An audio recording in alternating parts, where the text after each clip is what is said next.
மக்காச்சோள ரவா தோசை எப்படி பண்ண சொல்லிட்டு பார்க்கலாம். என்னென்ன இன்க்ரீடியன்ஸ் தேவைன்னு சொல்கிறேன் பாருங்கள். மக்காச்சோள ரவா தோசைக்கு என்னென்ன பொருட்கள் தேவைன்னு சொல்லிட்டு இப்போ பார்க்கலாங்க. மக்காச்சோளம் உதிர்த்தது 1 கப் அளவு, ரவை 1 கப், அரிசி மாவு 1/2 கப், மிக பொடியாக அரிந்த வெங்காயம் விரும்பும் அளவு, சீரகம் 1/4 டீஸ்பூன், மிளகு 1/4 டீஸ்பூன், கடுகு 1/4 டீஸ்பூன், 2 பச்சை மிளகாய் வட்ட வடிவில் அரிந்தது, சீஸ் 1 கியூப், அரிந்த கொத்தமல்லி தழை விரும்பும் அளவு, எண்ணெய் தேவைப்படும் அளவு, உப்பு தேவையான அளவு. மக்காச்சோள ரவா தோசை அப்படின்னு சொன்னேன். பொதுவாக நம்ம ரவா தோசைன்னா என்ன காம்பினேஷன் போடுவோம்? நம்மளுக்கு வந்து ரவை, அரிசி மாவு, மைதா போடுவோம். இதில் வந்து அரிசி மாவு இருக்குது, ரவை வந்து இருக்குது. அரிசி மாவு குறைவாக போடுறேங்க, ரவை ஜாஸ்தியாக போடுறேன், மைதா சேர்க்கல. அதுக்கு பதிலாக நம்ம மக்காச்சோளத்தை அரைச்சி சேர்க்க போகிறோம். இப்போ பார்த்தீங்கன்னா இது ஸ்வீட் கார்ன் அப்படிங்கிற மக்காச்சோளம் இப்போ கடைகளில் சுலபமாக கிடைக்குதுங்க. அந்த கார்ன் அந்த கார்ப் இருந்தாலும் பரவாயில்லைங்க, அது உதிர்த்துக்கோங்க. இல்லைன்னா நம்மளுக்கு வந்து ஃப்ரோசன் கார்ன் கிடைக்குது, அதுவாக இருந்தாலும் பரவாயில்ல. இப்போ நீங்கள் வந்து இது 1 கப் அளவுக்கு எடுத்துனீங்கன்னாக்கா 1 கப் அளவுக்கு வந்து நம்மளுக்கு ரவை தேவைப்படுங்க. இப்போ இதை வந்து ஒரு பவுலில் போட்டுக்கிறேன்.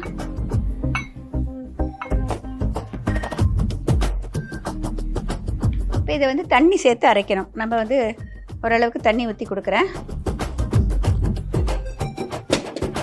இப்போ இதை வந்து நல்லா நைஸாக ஒரு பேஸ்ட்டாக அரைச்சிக்கலாம். நீங்கள் விருப்பப்பட்டால் இதோட இஞ்சி பச்சை மிளகாய் சேர்க்கலாங்க. ஆனால் நான் வந்து பச்சை மிளகாய் வந்து ரவை தோசைக்கு மேலே போட்டால் தான் நல்லா இருக்கணும், அந்த மாதிரி தான் போட போகிறேன். இப்போ இது நம்ம அரைச்சிக்கணும், இதெல்லாம் நல்லா நைஸாக அரைச்சிக்கணும்.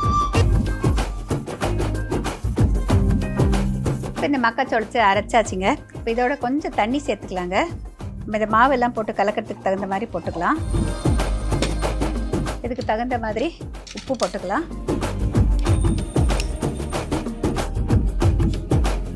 இதோட ரவை,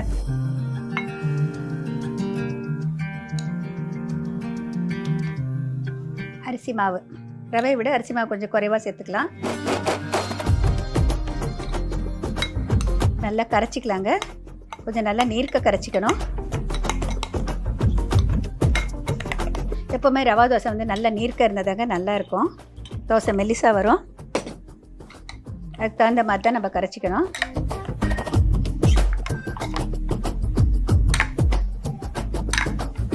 இதோட நான் சேர்க்க போகிறது வந்து மிளகு,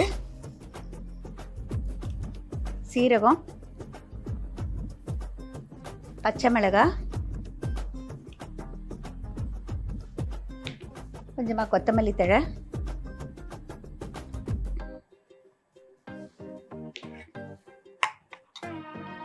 இதுக்கு வந்து நம்ம வந்து கடுகு தாளித்து கொட்டணுங்க. கடுகு தாளித்து கொட்டிடலாம்.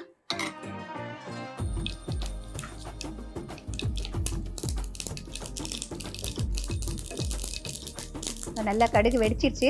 இப்போ இதில் சேர்த்துக்கலாம்.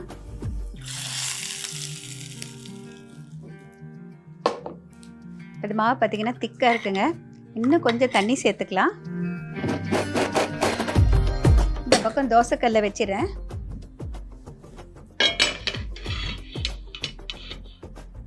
பொதுவாக ரவா தோசைக்கு வந்து 2 விதமாக பண்ணலாம். ஒன்று வந்து வெங்காயம் இதுலேயே போடலாம், இல்லைன்னா வெங்காயத்தை இங்கே தனியாக போட்டுட்டு அதுக்கு மேலே நம்ம தோசை ஊற்றணும்னு வச்சுக்கோங்களேன்.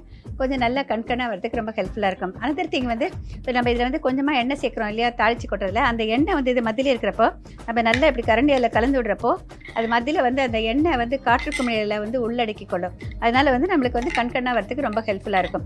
எப்போ எந்த ஒரு இன்ஸ்டன்ட் தோசை நீங்கள் பண்ணிங்கனாலும் இந்த மாதிரி தாளித்து கொட்டுறது வெறும் கடுகு மட்டும் அந்த டேஸ்ட்டுக்கு மட்டும் கிடையாதுங்க. அந்த எண்ணெய் கொஞ்சம் சேர்றப்போ நம்மளுக்கு அந்த கண்கண்ணாக வரதுக்கு ரொம்ப ஹெல்ப்ஃபுல்லாக இருக்கும். தோசைக்கல் கொஞ்சம் நல்லா காயணுங்க. ரவை தோசைக்கெல்லாம் கொஞ்சம் நல்லா காய்ஞ்சால் தான் நல்லாயிருக்கும். இது வந்து மக்காச்சோளத்தினுடைய ஃப்ளேவரோட ரொம்ப டேஸ்டியாக இருக்கும். இப்படி கையில் இப்படி பார்த்தீங்கன்னா கரண்டியில் எடுத்து ஊற்றுறப்ப நல்லா இப்படி நீர்க்க இருக்குது இல்லையா, இந்த மாதிரி இருக்கணும். அது நல்லா தோசைக்கல்ல வந்து சூடாகிடுச்சிங்க. இப்போ இந்த வெங்காயத்தை நல்லா பொடியாக கட் பண்ணி வச்சுருக்கேன். இப்போ இந்த வெங்காயத்தை வந்து இப்போ அங்கங்கே இப்படி போட்டுக்கலாம்.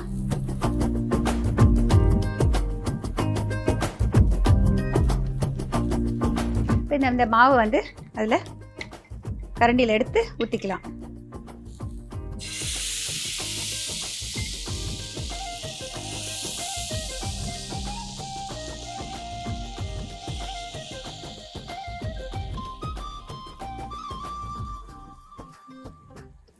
இதுக்கு மேலே வந்து கொஞ்சம் சீஸ் துருவினதை போட்டுக்கிறேங்க. இந்த காலத்தில் கொஞ்சம் யங்ஸ்டர்ஸ்க்கு வந்து சீஸ்னால் ரொம்ப விரும்பி சாப்பிட்றாங்கங்கிறதுனால கொஞ்சம் சீஸ் சேர்த்துக்கிறேன். இதோட கொஞ்சம் எண்ணெய் விட்டுக்கலாம்.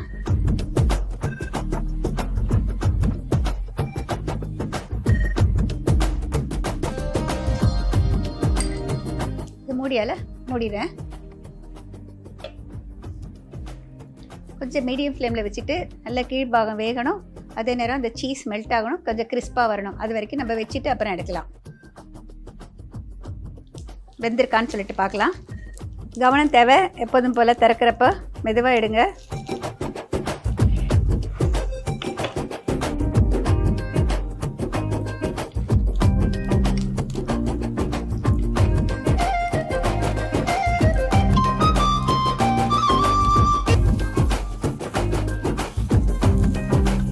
இந்த தோசை ரெடி ஆயிடுச்சு. நெக்ஸ்ட்டு தோசை ஊற்றலாங்க. கொஞ்சம் வெங்காயம் தூவிக்கலாம்.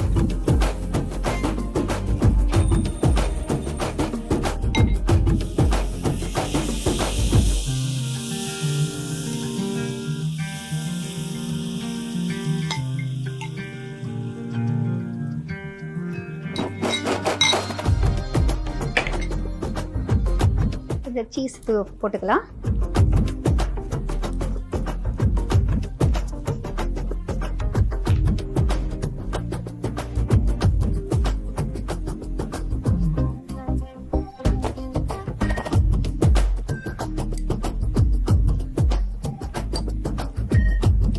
மூடி வச்சிடுறேன். இது மீடியம் ஃப்ளேமில் வச்சுட்டு கொஞ்சம் நல்லா வேகட்டுங்க. அப்புறம் எடுத்துடலாம். இது நல்லா செவக்க எடுக்கலாம். இது கீழ்பாகம் செவந்துருச்சுங்க. மெதுவாக பார்த்து திறந்து பார்க்கலாம்.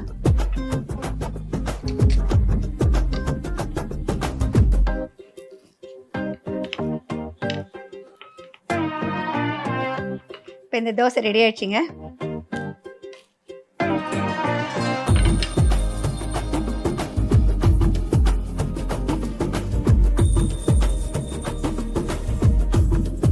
மக்காச்சோள ரவா தோசை எப்படி பண்ண சொல்லிட்டு இப்போ ஒரு ரீகேப் பார்க்கலாங்க.